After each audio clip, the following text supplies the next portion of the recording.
Hey guys, what's up? This is Panzer Dragon, and today we'll be doing 5 mistakes made from low ELO players, and just going over these key points in depthly, and also giving examples of such points. And I know other people have done a similar video like this, but I just want to point out things that are very obvious to me and what I think the most common mistakes are. So hopefully this video does give you some insight and improve your gameplay. Do note that this experience is coming from playing in gold and platinum. Even then, I still think you can apply these things if you're bronze or silver too. So with that being said, let's get started. Take a trip to my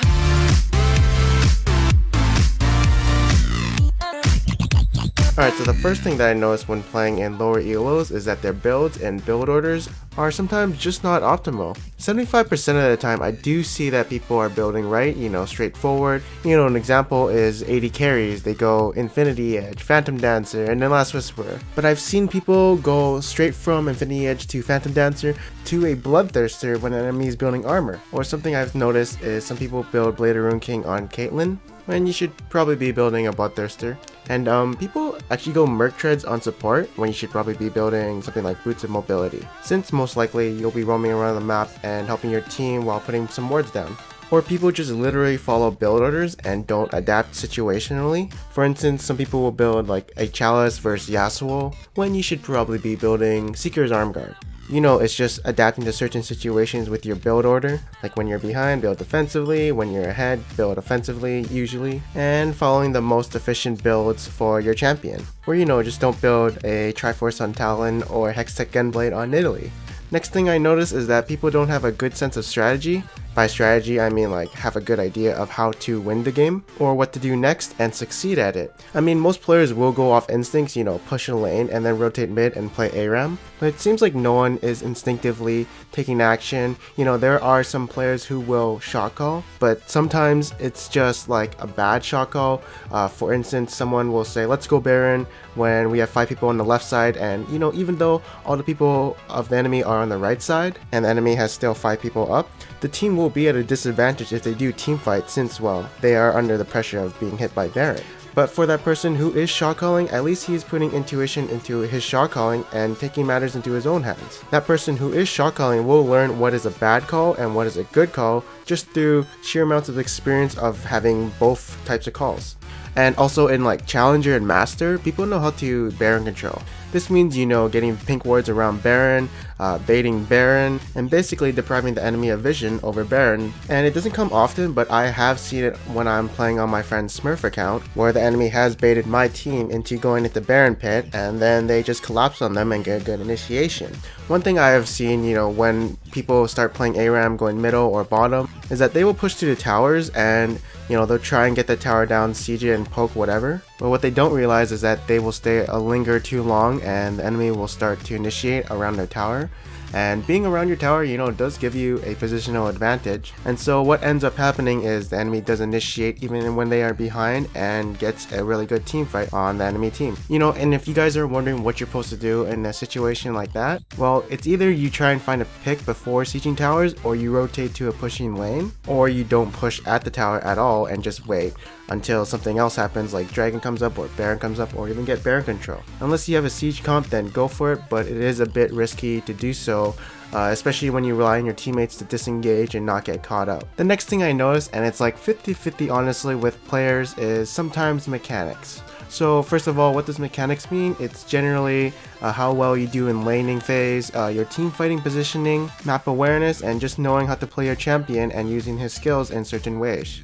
Alright, so generally a gold player won't beat a diamond player in lane, obviously, but there are some gold players who know what the fuck they're doing and can beat a diamond player in lane. Like, I've seen some good laners in gold, I'm not gonna lie, but they do, lack map awareness, where the enemy jungler is, and easily get caught out sometimes. But they do know their champion to a certain extent. But some people don't have the greatest mechanics and don't use their spells properly in certain situations. For instance, let's say there's a Xerath middle and he's facing a Victor, and then a Jarvan ganks for that Victor. What the Xerath should do is that if he sees a Jarvan EQ combo is going to hit, he should instantly flash and not get knocked up, and thus surviving the gank.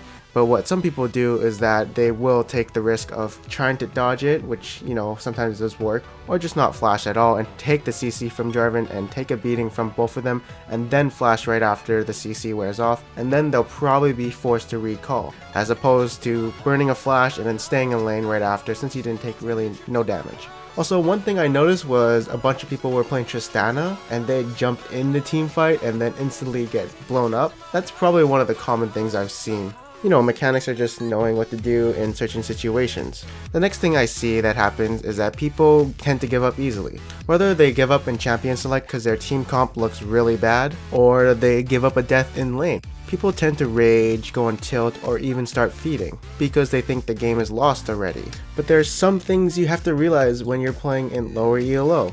First off, throws happen really often, like super often. I don't know how much I have to say this, but since they don't have the sense of strategy on a master or challenger level, then they will tend to not know how to win the game. And thus this leads to a lot of things like throws, getting to the late game where one team has a better late game comp. And yeah, I do find like these things do happen pretty often. Now let's talk about champ select. Let's say someone picks a champion and goes into their own counter pick.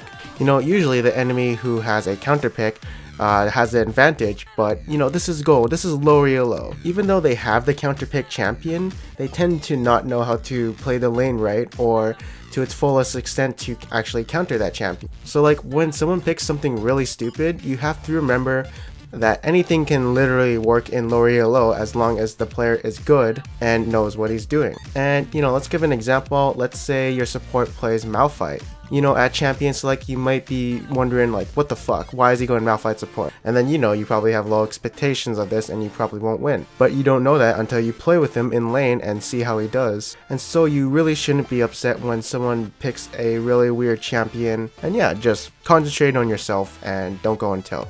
The next thing I noticed is that there isn't a lot of wards on the map. Like, there's actually a big difference when it comes to challenger games and gold games and how much wards are placed on the map. Like, yeah, you do have your average support warding places with the Sightstone, and obviously the big places like Baron Pit will be warded, Dragon Pit, these key places. But honestly, the wards you'll probably only get in gold is from your support and people with trinket wards. These wards are actually key to success in solo queue because they make your team not get caught out and make self-based decisions and can react to whatever the enemy's movements are. That's why as a jungler it is so easy to gank every lane, and as an assassin it is easy to make picks. But honestly, when I play in challenger games, it is actually really hard. Everyone has wards everywhere, people have deep wards in your jungle, and the only reason I can make ganks in challenger is because people are constantly communicating where the wards are, and so as my job as a jungler, I have to avoid those wards and somehow get a gank in. If you are, say, a solo laner watching this video, please, every time you back, buy at least one ward, whether it's a green ward or a pink ward, I don't care. It'll help you to win games and not die. And my last bonus tip is concentrate only on yourself. Assess your own performance and how well you do in a game. Don't think about your teammates, even though how bad they did and maybe they were the cause of you losing that game. If you have a good score and are performing really well, you will eventually get out of your ELO and go somewhere higher. But some people obviously have the delusion that they are stuck, my team is trash and I can't carry. And for the people who are kind of delusional like that, just go look at your match history and look at your scores. Yes, maybe you have positive scores when you play jungle, but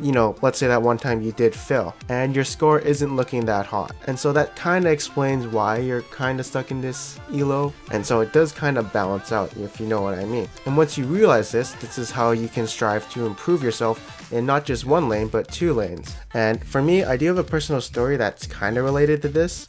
Basically in season 1 I was never under any delusion that I should be at a greater ELO than what I was at, because when I was in gold in season 1, I remember this one game I was playing Ashe, and all I remember from that game was I had an Italy support and she started to carry my ass, and like I saw myself, I was like kind of doing not so hot, but everyone else on my team was doing good. And at that point I said to myself, why am I in this ELO? I feel like I can't keep up with this ELO and I want to go back to silver. And once I realized that, I just want to improve myself so I can be on the level of gold.